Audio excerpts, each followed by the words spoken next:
Pressure নিয়ন্ত্রণে রাখার কয়েকটি ঘরোয়া টিপস দিচ্ছি। যাদের হাই প্রেশার রয়েছে, উচ্চ রক্তচাপ রয়েছে, তাদের তো ঔষধপত্র খেতে হয়, কিন্তু ঔষধ ছাড়াও আপনি কিন্তু কিছু নিয়ম মেনে আপনার প্রেশারকে নিয়ন্ত্রণে রাখতে হবে। এটি কি? এটি হলো লাইফস্টাইল মডিফিকেশন।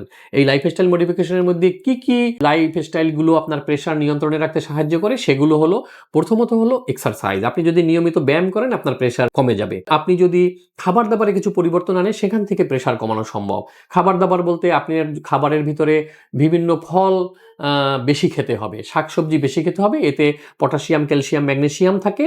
শাকসবজি এবং ফলে এগুলো প্রেশার কমিয়ে দেয়। আর কিছু খাবার আছে আপনাকে বাদ দিতে হবে। যেমন যেসব খাবারে লবণ বেশি, এগুলো বাদ দিতে হবে, এগুলো প্রেশার বাড়িয়ে দেয়।